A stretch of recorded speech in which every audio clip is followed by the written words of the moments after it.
ಶ್ರಿಯಂ ದಿಶತು ಮೇ ನಕಃ ಸ್ವಭಕ್ತಾಭಿಷ್ಟದಾನಾಯ ಸಮಪಾತ್ತ ದಶಾಕೃತೆ. ಮೊದಲಿಗೆ ಹೇಳಿದಿರಲ್ಲಿ ಒಂದು ಕಾವ್ಯ ಆಗಬೇಕಂತಾದರೆ ಭಗವಂತನ ಆಶೀರ್ವಾದ ಅಪೇಕ್ಷಿಸಿಕೊಂಡು ಗ್ರಂಥ ನಿರ್ವಿಘ್ನವಾಗಿ ನೆರಬೇಕು ಎಂಬ ಉದ್ದೇಶದಿಂದ ಮಂಗಲಾಚರಣೆಯನ್ನು ಇರಬೇಕು. ಅದು ಮಂಗಲಾಚರಣೆಯನ್ನು ಮಾಡುತ್ತಾರೆ. ಇಲ್ಲಿ ಅವತಾರಿಕೆಯನ್ನು ಕೊಡುತ್ತಾರೆ ರಾಮಾಚಾರ್ಯರು, ಬಾಲಬೋಧಿನಿ ವ್ಯಾಖ್ಯಾನಕಾರರು. ಏನು ಅಂತಂದರೆ, ಗುರುಸಾರ್ವಭೌಮರ ಪೂರ್ವಾಶ್ರಮದ ಸೋದರಳಿಯ ನಾರಾಯಣ ಪಂಡಿತಾಚಾರ್ಯರು ಅವರು ಈ ಕಾವ್ಯವನ್ನು ರಚನೆ ಮಾಡುವ ಅಪೇಕ್ಷೆ ಇಟ್ಟುಕೊಂಡು ನಿರ್ವಿಘ್ನವಾಗಿ ನೆರವೇರಬೇಕು ಈ ಗ್ರಂಥ, ನಿರ್ವಿಘ್ನವಾಗಿ ಪರಿಸಮಾಪ್ತಿಯಾಗಬೇಕು ಈ ಗ್ರಂಥ ಎಂಬ ಉದ್ದೇಶ ಇಟ್ಟುಕೊಂಡು ತಮ್ಮ ಕುಲ ಗುರು ದೇವತೆಯಾದ ಲಕ್ಷ್ಮೀ ನರಸಿಂಹದೇವರ ನಖವನ್ನು ಸ್ತೋತ್ರ ಮಾಡ್ತಾರೆ, ಉಗುರನ್ನು ಸ್ತೋತ್ರ ಮಾಡ್ತಾರೆ. ಉಗುರು ಸ್ತೋತ್ರ ಮಾಡಿದ್ದು ನಾವು ನೋಡಿದ್ದು ಪಾಂತಸ್ಮಾನ್. ಅದಾದ ಮೇಲೆ ಇಲ್ಲಿ ನಾರಾಯಣ ಪಂಡಿತಾಚಾರ್ಯರು ತಮ್ಮ ಕುಲ ದೇವತೆಯಾದ ಲಕ್ಷ್ಮೀ ನರಸಿಂಹದೇವರ ಉಗುರವನ್ನು ಸ್ತೋತ್ರ ಮಾಡುತ್ತಾರೆ. ಏನು ಅಂದರೆ ಅಲ್ಲಿ ಹೇಳ್ತಾರೆ, ಪರಮಾತ್ಮನ ಉಗುರು ನಮ್ಮನ್ನು ಕಾಪಾಡಲಿ, ಸಂಪತ್ತನ್ನು ಕೊಡಲಿ ಅಂತ ಹೇಳ್ತಾರೆ.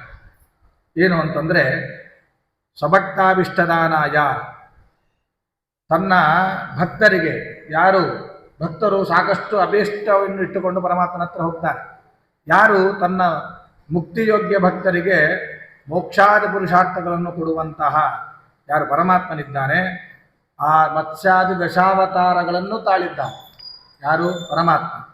ಅಂತಹ ಸಂಪದ್ಯುಕ್ತರಾದ ಕಾಂತಿಯುಕ್ತನಾದ ಲಕ್ಷ್ಮೀ ನರಸಿಂಹದೇವರ ಉಗುರು ನನಗೆ ವೈದಿಕ ಸಂಪತ್ತನ್ನು, ಲೌಕಿಕ ಸಂಪತ್ತನ್ನು ಕೊಡಲಿ ಎಂಬುದಾಗಿ ಪ್ರಾರ್ಥನೆ ಮಾಡುತ್ತಾರೆ. ಪರಮಾತ್ಮನ ಉಗುರು ಕೂಡ ಸಂಪತ್ತು ಕೊಡಲಿಕ್ಕೆ ತಾಕತ್ತಿದೆ. ವಿಚಾರ ಮಾಡಿ, ಪರಮಾತ್ಮನ ಉಗುರು, ಪರಮಾತ್ಮ ಕೊಡೋದು ಅವನ ಉಗುರು ಸಹಿತ ಪ್ರಾರ್ಥನೆ ಮಾಡಿದರೆ ನಮಗೆ ಲೌಕಿಕ ಸಂಪತ್ತನ್ನು ಕೊಡಲಿಕ್ಕೆ ಮತ್ತು ವೈದಿಕ ಸಂಪತ್ತನ್ನು ಕೊಡಲಿಕ್ಕೆ ತಾಕತ್ತಿದೆ ಎಂಬುದಾಗಿ ಈ ಶ್ಲೋಕದಲ್ಲಿ ತಿಳಿಸ್ತಾರೆ. ಹೀಗೆ ಈ ಲಕ್ಷ್ಮೀ ನರಸಿಂಹದೇವರ ಸ್ತೋತ್ರವನ್ನು ಮಾಡಿ, ತದನಂತರ ಕುಲದೇವತೆಯನ್ನು ಸ್ತೋತ್ರ ಮಾಡಿ ತಮ್ಮ ಉಪಾಸ್ಯ ಮೂರ್ತಿಯಾದ ಕೃಷ್ಣನನ್ನು, ಅವರ ಉಪಾಸ್ಯ ಮೂರ್ತಿ ಬೆಣ್ಣೆ ಕೃಷ್ಣ, ನಾರಾಯಣಾಚಾರ್ಯರ ಉಪಾಸ್ಯ ಮೂರ್ತಿ ಬೆಣ್ಣೆ ಕೃಷ್ಣ, ಅವನನ್ನು ಪ್ರಾರ್ಥನೆ ಮಾಡ್ತಾರೆ. ವಸ್ತುಸ್ತುತಂ ಸ್ವರಸ್ತೋಮೈ ಅಸ್ತುಶಸ್ತಂ ಮಯಾ ಸುತಂ ಮಸ್ತು ಹಸ್ತಂ ಪ್ರಸ್ತುತಾಯ ಶ್ರುತಿಮಸ್ತಕ ವಿಶ್ರುತಂ. ಕೃಷ್ಣನನ್ನು ಸ್ತೋತ್ರ ಮಾಡುತ್ತಾರೆ. ಯಾವಾಗಲೂ ಎಲ್ಲ ಬ್ರಹ್ಮಾದಿ ದೇವತೆಗಳಿಂದ ಸ್ತೋತ್ರ ಮಾಡಿಸಿಕೊಳ್ಳುವನು ಯಾರು ಅಂದರೆ ಆ ಕೃಷ್ಣ ಪರಮಾತ್ಮ, ಸರ್ವೋತ್ತಮನಾದ ಕೃಷ್ಣ ಪರಮಾತ್ಮ. ಲಕ್ಷ್ಮೀದೇವಿಯೂ ಕೂಡ ಆ ಪರಮಾತ್ಮನನ್ನು ಸ್ತೋತ್ರ ಮಾಡ್ತಾ ಇರ್ತಾಳೆ. ಅಂತಹ ಕೃಷ್ಣನನ್ನು ಕೂಡ ನಾನು ಸ್ತೋತ್ರ ಮಾಡ್ತೇನೆ ಅಂತ ಹೇಳ್ತಾರೆ. ಒಂದು ಕೈಯಲ್ಲಿ ಕೆನೆ ಬೆಣ್ಣೆಯನ್ನು ಹಿಡಿದಿರ್ತಕ್ಕಂತಹ ಅಂಬೆಗಾಲೂರಿ ಮುಂದೆ ಬರುವಂತಹ ಕೃಷ್ಣನನ್ನು, ಆ ಬಾಲಕೃಷ್ಣನನ್ನು ನಾನು ನಿರಂತರವಾಗಿ ಪ್ರಾರ್ಥನೆ ಮಾಡುತ್ತೇನೆ.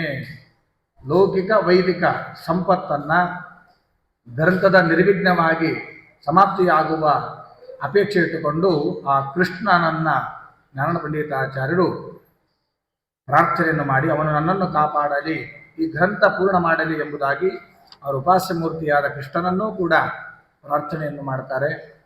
ತದನಂತರ ಈ ಕವಿಗಳು ಕಾವ್ಯ ರಚನೆ ಪ್ರಾರಂಭದಲ್ಲಿ ಕುಲದೇವರನ್ನು, ಕೃಷ್ಣನನ್ನು ಪ್ರಾರ್ಥನೆ ಮಾಡಿ ಇನ್ನು ಮುಂದೆ ತಾವು ಮೂಲ ಗುರುಗಳಾದ ಶ್ರೀಮದಾಚಾರ್ಯರನ್ನು ಪ್ರಾರ್ಥನೆಯನ್ನು ಮಾಡುತ್ತಾರೆ. ಶ್ರೀಮದಾನಂದ ತೀರ್ಥೆಂದು ಭಾಸನಂ ಮಮ ಮಾನಸೆ ಆಶಾಸೆ ಸಾಧು ಶಬ್ದಾರ್ಥ ಸರಿದೀಶಾಭಿವೃದ್ಧಯೇ. ಶ್ರೀಮದಾನಂದ ತೀರ್ಥ ಭಗವತ್ಪಾದಾಚಾರ್ಯರನ್ನು ಕೂಡ ಇಲ್ಲಿ ಪ್ರಾರ್ಥನೆ ಮಾಡುತ್ತಾರೆ, ಮೂಲ ಗುರುಗಳನ್ನು. ಅವರನ್ನು ಪ್ರಾರ್ಥನೆಯನ್ನು ಮಾಡಿಕೊಂಡು ಅಲ್ಲಿ ಹೇಳ್ತಾರೆ, ಶ್ರೀಮದಾಚಾರ್ಯರು ನನಗೆ ಅನುಗ್ರಹ ಮಾಡಬೇಕು. ಹೇಗೆ ಅಂದರೆ, ನನ್ನ ಕಾವ್ಯ ರಚನೆ ಮಾಡಬೇಕಾದರೆ ಶಬ್ದಗಳ ಸಂಪತ್ತು ಬೇಕು.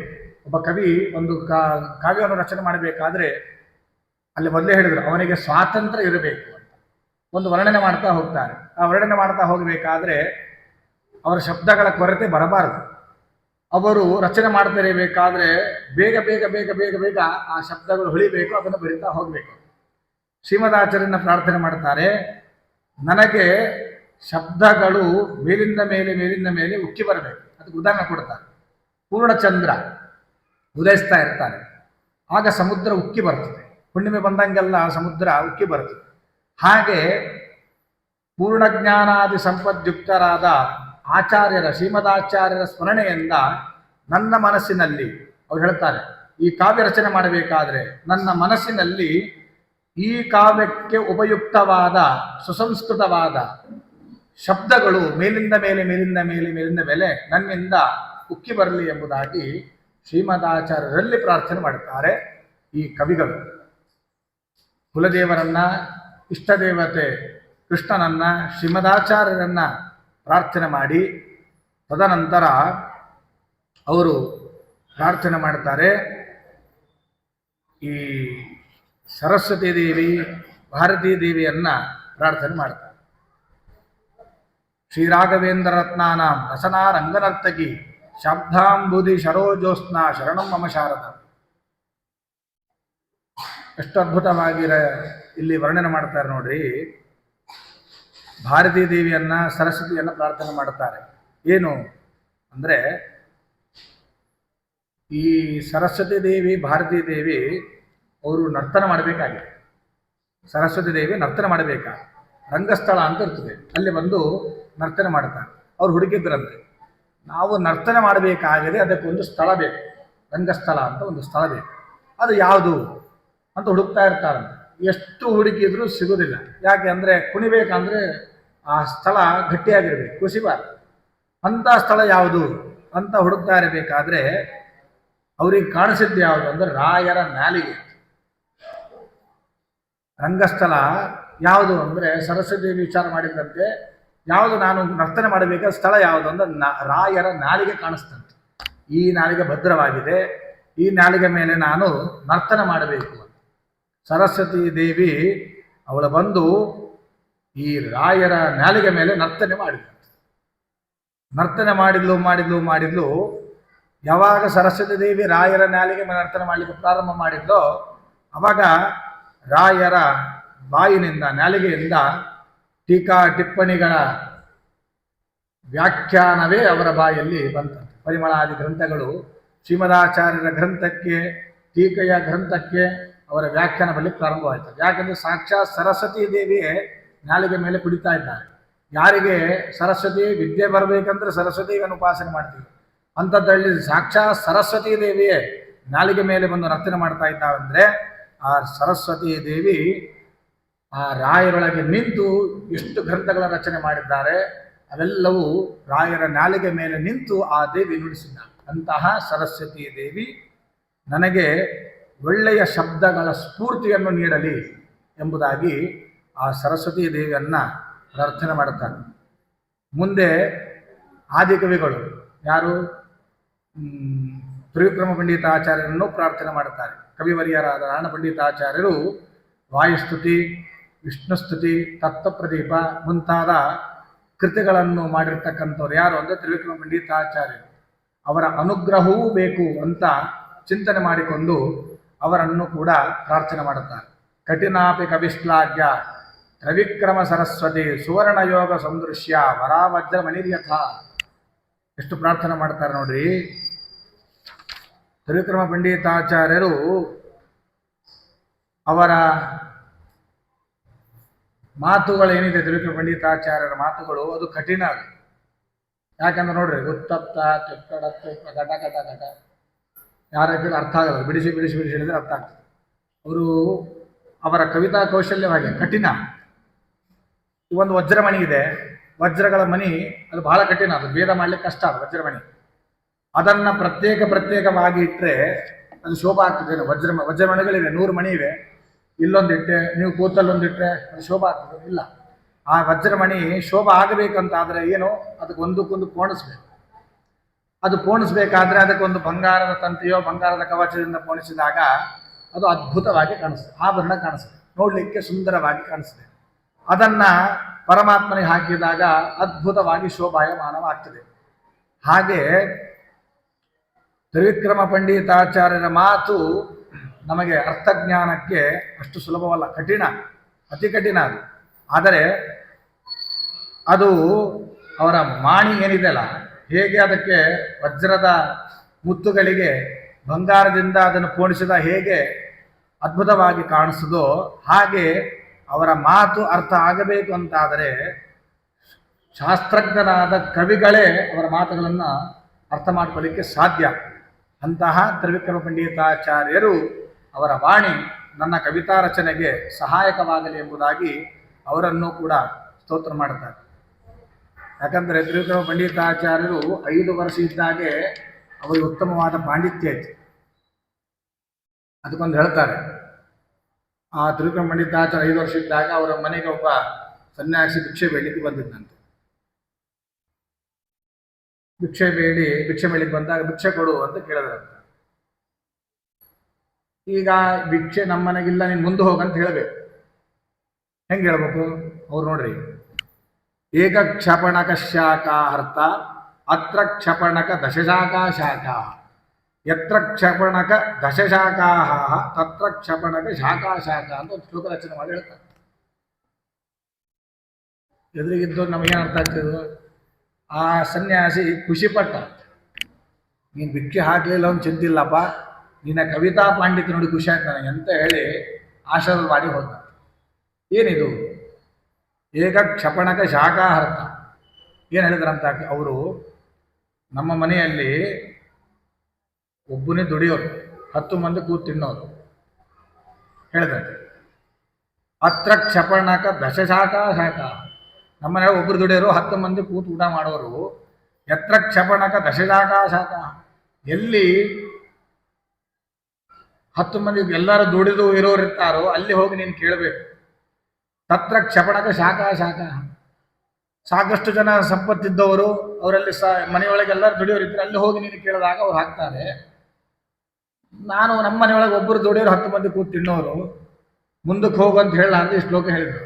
ಅರ್ಥ ಮಾಡ್ಕೊಂಡು, ಆಯ್ತಪ್ಪ ನೀನು ಭಿಕ್ಷೆ ಹಾಕದೇದು ಚಿಂತಿಲ್ಲ, ನಿನ್ನ ಕವಿತಾ ಕೌಶಲ್ಯ ನೋಡಿ ಭಾಳ ಖುಷಿ ಆಯಿತು ಅಂತೇಳಿ ಆ ಸನ್ಯಾಸ ಆಶೆ ಮಾಡಿ ಹೋದಂತೆ. 5 ವರ್ಷ ಇದ್ದಾಗೆ ತ್ರಿವಿಕ್ರಮ ಪಂಡಿತಾಚಾರ್ಯಲ್ಲಿ ಆ ತಾಕತ್ತಿತ್ತು.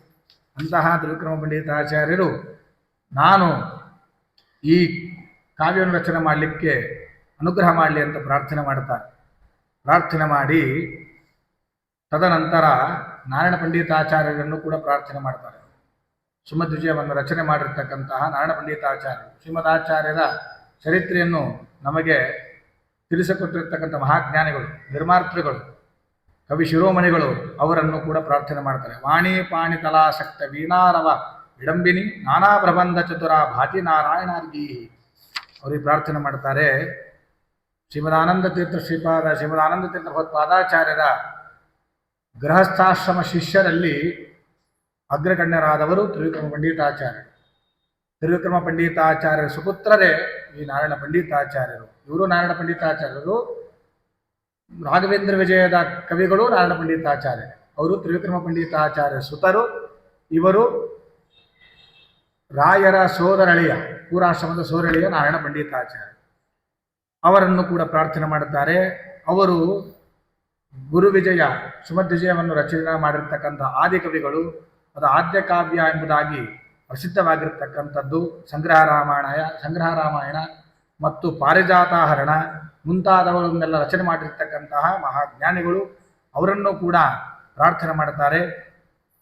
ಅದು ಹೇಳ್ತಾರೆ, ಸರಸ್ವತಿ ದೇವಿಯ ಕೈಯಲ್ಲಿ ಒಂದು ವೀಣೆ ಇದೆ, ಆ ವೀಣೆಯನ್ನು ಬಾರಿಸ್ತಾ ಇರ್ತಾಳೆ. ಆ ವೀಣೆಯ ಧ್ವನಿ ಏನಿದೆಯಲ್ಲ, ಆ ವೀಣೆಯ ಧ್ವನಿ ಹೇಗಿರ್ತದೋ ಸರಸ್ವತಿಯ ವೀಣೆಯ ಧ್ವನಿ ಹಾಗೆ ನಾರಾಯಣ ಪಂಡಿತಾಚಾರ್ಯರ ಕವಿತಾ ವಾಣಿ ಅಂತ.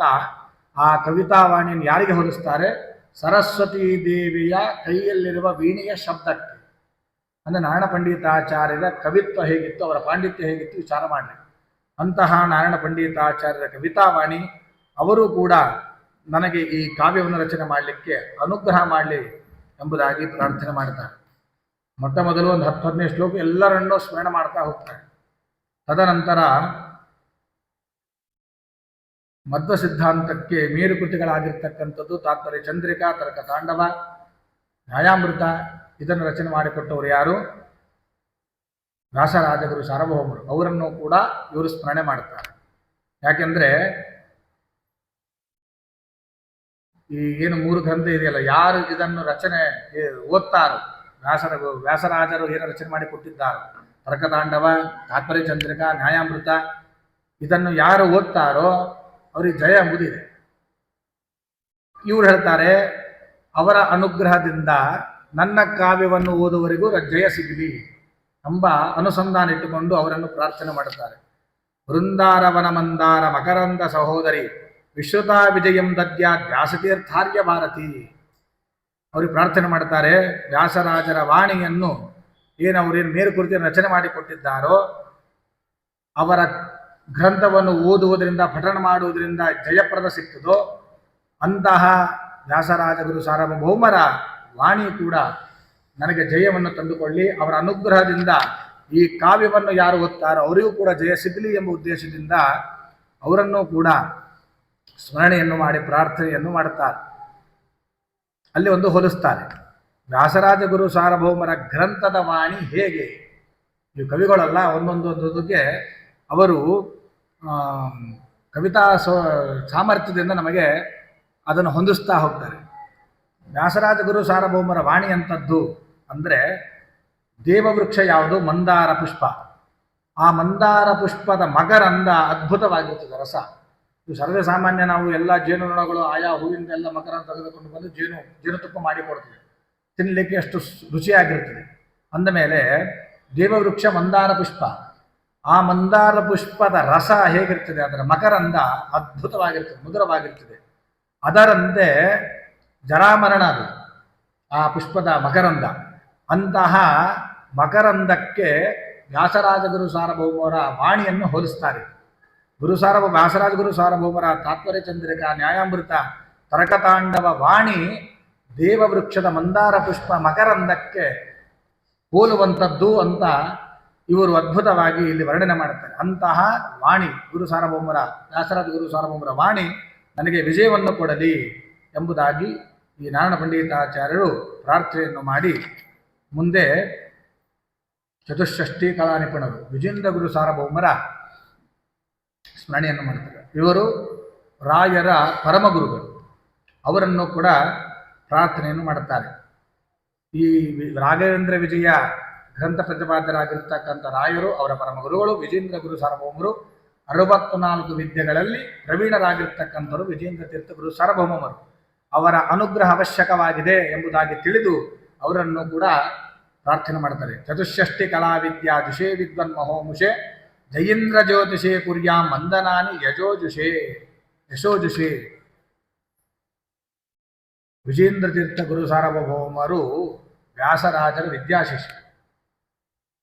ಅವರಿಂದ ಎಲ್ಲ ವಿದ್ಯೆಗಳನ್ನು ಕಲಿತಿರ್ತಕ್ಕಂಥವರು. 64 ವಿದ್ಯೆಗಳನ್ನು ಉಪದೇಶ ಮೂಲಕ ಪಡೆದು 64 ವಿದ್ಯೆಗಳನ್ನು ಹಸ್ತಗತ ಮಾಡಿಕೊಂಡಿರ್ತಕ್ಕಂಥವ್ರು ಯಾರು ಅಂದರೆ ವಿಜೇಂದ್ರ ತೀರ್ಥ ಗುರು ಸಾರ್ವಭೌಮರು. ಅವರು 64 ವಿದ್ಯೆ ಪಾರಂಗತರು ಅಂದರೆ ವಿಚಾರ ಮಾಡ್ರಿ, 64 ವಿದ್ಯೆ ಹೆಸರು ಹೇಳಿ ಬರುವುದಿಲ್ಲ ನಮಗೆ.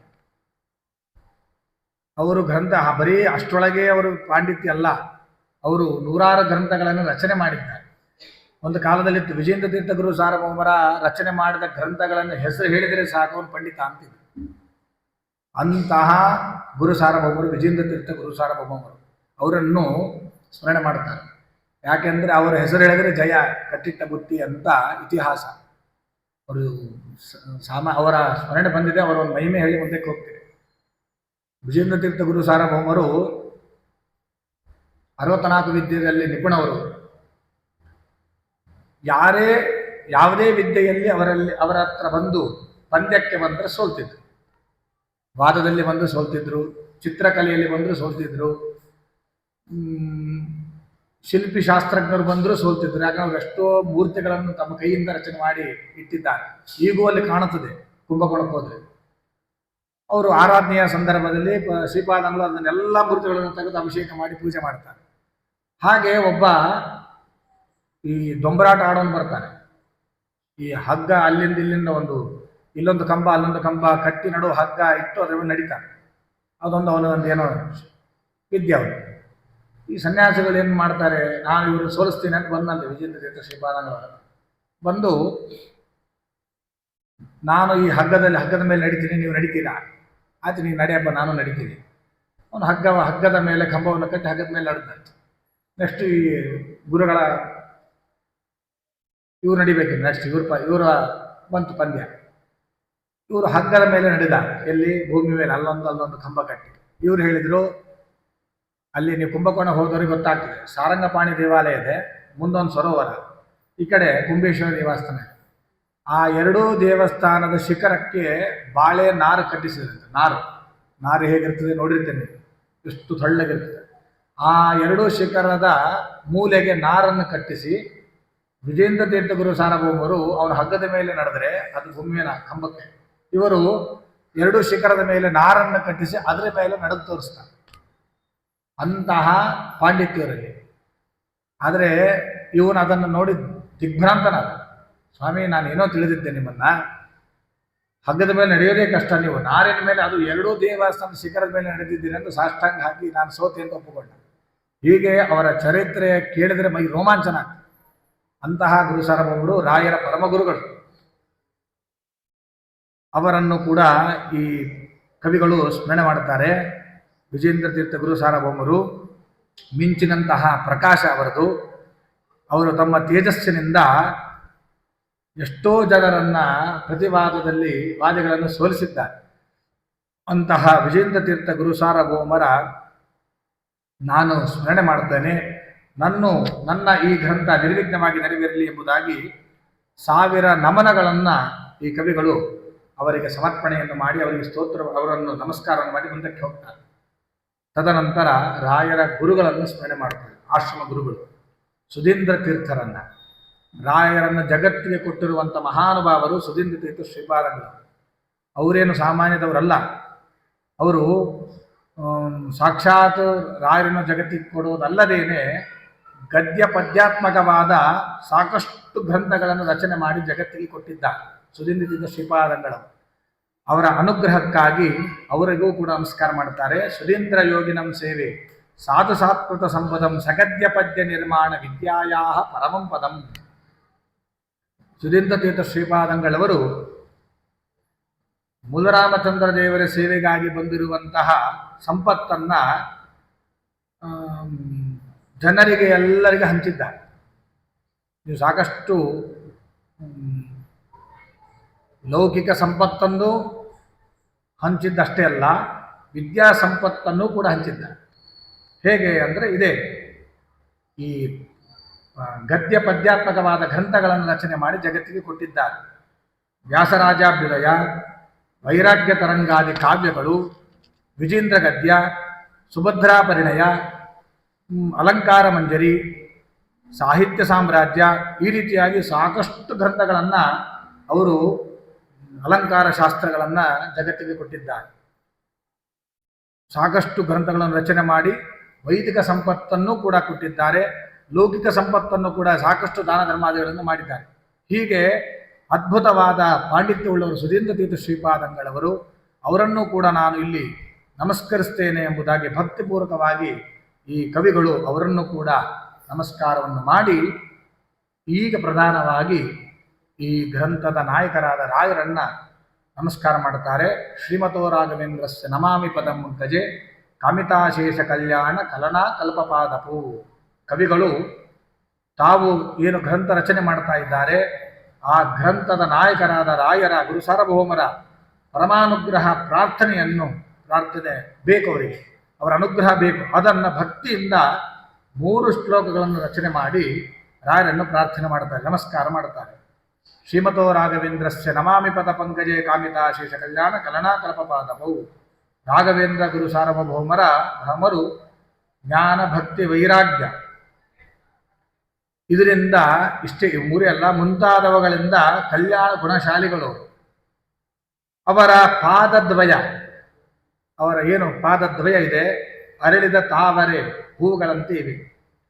ಯಾರು ಅವರ ಪಾದ ಕಮಲಗಳನ್ನು ಉಪಾಸನೆ ಮಾಡ್ತಾರೋ ಅಂತಹ ಭಕ್ತರಿಗೆ ಕಾಮಿತ ಅಶೇಷ ಕಲ್ಯಾಣ ಕಲನ ಕಲ್ಪಪಾದಪೌ, 2 ಪಾದಗಳನ್ನು ಯಾರು ಉಪಾಸನೆ ಮಾಡ್ತಾರೋ, ಭಕ್ತಿ ಮಾಡ್ತಾರೋ ಅಂತಹ ಭಕ್ತರಿಗೆ ಅಪೇಕ್ಷಿಸಿದ ವಿವಾಹ, ಸತ್ಪುತ್ರ ಸೌಭಾಗ್ಯ, ಪರಿಶುದ್ಧವಾದ ಭಕ್ತಿ, ಉತ್ತಮವಾದ ಜ್ಞಾನ, ವಾಕ್ಪಾಟವ, ದೇಹಾರೋಗ್ಯ, ಮಾಂಗಲ್ಯವಾದ ಕಾರ್ಯಗಳು ಎಲ್ಲವನ್ನು ಕೊಡುವುದರಲ್ಲಿ ಸಂಶಯವಿಲ್ಲ. ಯಾಕಂದರೆ ಕಲ್ಪಪಾದಪು ಕಲ್ಪವೃಕ್ಷಗಳಿಗೆ ಸಮಾನವಾಗಿದೆ ಅಂತ 2 ಪಾದಗಳಿಗೆ ಹೋಲಿಸ್ತಾರೆ. ದೇವಲೋಕದಲ್ಲಿ ಒಂದೇ ಕಲ್ಪವೃಕ್ಷ, ಆದರೆ ನಮಗೆ 2 ಕಲ್ಪವೃಕ್ಷ. ಯಾಕಂದರೆ ಕವಿಗಳು ಹೇಳಿದಂತೆ 2 ಪಾದಗಳು ರಾಯರದು, ಆ 2 ಪಾದಗಳು ಕಲ್ಪವೃಕ್ಷದಂತೆ. ಹಾಗಾಗಿ ನಾವೆಲ್ಲ ಸೌಭಾಗ್ಯರು. ರಾಯರನ್ನು ಮೇಲಿಂದ ಮೇಲೆ ನೆನೆಸಬೇಕು. ನಮಗೆ 2 ಕಲ್ಪವೃಕ್ಷವನ್ನು ಸುಧೀಂದ್ರ ತೀರ್ಥರನ್ನು ನೆನೆಸಬೇಕು. ಯಾಕೆಂದರೆ ನಮಗೆ ಕಲ್ಪವೃಕ್ಷ 1 ಕೊಟ್ಟಿಲ್ಲ, 2 ಕೊಟ್ಟಿದ್ದಾರೆ. ಆ ರಾಯರನ್ನು ನಮಗೆ ಜಗತ್ತಿಗೆ ಕೊಟ್ಟು ಅವರು ಏನೋ ಹರಿಪಾದ ಕಂಜನಿ ಸೇವನಾಲಬ್ಧ ಸಮಸ್ತ ಸಂಪತ್ತು, ಪ್ರಹ್ಲಾದರಾಜರಿದ್ದಾಗ ಏನೇನು ಪುಣ್ಯ ಸಂಪಾದನೆ ಮಾಡಿದ್ರೋ, ಶಂಕುಕರ್ಣ ದೇವತೆ ಕರ್ಮಜ ದೇವತೆಗಳಿದ್ದಾಗ ಆ ಪುಣ್ಯ, ಅದರಿಂದ ಪ್ರಹ್ಲಾದರಾಜರ ಇದ್ದಾಗ ಭಗವಂತನ ಸಾಕ್ಷಾ ಪರಮಾತ್ಮ ಪ್ರತ್ಯಕ್ಷೀಕರಿಸಿಕೊಂಡು ಪರಮಾತ್ಮನ ಕರಸ್ಪರ್ಶ ತಲೆ ಮೇಲೆ ಆಗಿದೆ. ಅದೆಲ್ಲ ಪುಣ್ಯವನ್ನು ನಮಗೆಲ್ಲ ಧಾರೆಯಲ್ಲಿ ಕೊಡ್ತಾ ಇದ್ದಾರೆ ರಾಯರು. ಆ 2 ಕಲ್ಪವೃಕ್ಷಗಳಿಗೆ ಸಮಾನವಾದ 2 ಪಾದಗಳನ್ನು ನಾವು ಭಕ್ತಿಯಿಂದ ಸ್ತೋತ್ರ ಮಾಡಿದಾಗ, ಸ್ಮರಣೆ ಮಾಡಿದಾಗ, ಆ ರಾಯರ ಪಾದಕ್ಕೆ ನಮ್ಮ ತಲೆಗೆ ಗಟ್ಟಿಸಿದಾಗ ನಮಗೆ ಏನೇನು ಸಿಗ್ತವೆ? ಯಾರಿಗೆ ವಿವಾಹಾಪೇಕ್ಷೆ ಇದೆ ವಿವಾಹ ಭಾಗ್ಯ ಕೊಡ್ತಾರೆ, ಯಾರಿಗೆ ಸಂತಾನ ಬೇಕು ಸಂತಾನ ಕೊಡ್ತಾರೆ, ಪರಿಶುದ್ಧವಾದ ಭಕ್ತಿಯನ್ನು ಕೊಡ್ತಾರೆ, ಉತ್ತಮವಾದ ಜ್ಞಾನ ಕೊಡ್ತಾರೆ, ವಾಕ್ಪಾಠವ ಯಾರಿಗೆ ತೊದಲು ನುಡಿ ಇದೆ ಅವರಿಗೆಲ್ಲವೂ ವಾಕ್ಪಾಠವನ್ನು ಕೊಡ್ತಾರೆ, ಅನಾರೋಗ್ಯ ಇದ್ದರೆ ಆರೋಗ್ಯವನ್ನು ಕೊಡ್ತಾರೆ. ಇಂತಹ 2 ಪಾದ ಕಮಲಗಳನ್ನು ಭಕ್ತಿ ಅತಿಶಯದಿಂದ ನಾನು ನಮಸ್ಕಾರ ಮಾಡುತ್ತೇನೆ ಅಂತ ಅದ್ಭುತವಾಗಿ ಕವಿಗಳು ಆ ರಾಯರನ್ನು ಸ್ತೋತ್ರ ಮಾಡುತ್ತಾರೆ. ಹೀಗೆ ಆ ರಾಯರನ್ನು ಸ್ತೋತ್ರ ಮಾಡಿ ಮುಂದೆ ಅವರು ಈ ರಾಯರ ಜೀವನದ ಚರಿತ್ರೆಯನ್ನು ಹೇಳಲಿಕ್ಕೆ ಪ್ರಾರಂಭ ಮಾಡ್ತಾರೆ. ಅದನ್ನು ನಾಳೆ ದಿನ ನೋಡೋಣ ಅಂತ ಹೇಳ್ತಾ 2 ಮಾತುಗಳನ್ನು ರಾಯರ ದ್ವಾರ ರಾಮದೇವರಲ್ಲಿ ಸಮರ್ಪಣೆ ಮಾಡ್ತಾ ಶ್ರೀಕೃಷ್ಣ ಅರ್ಪಣಮಸ್ತು.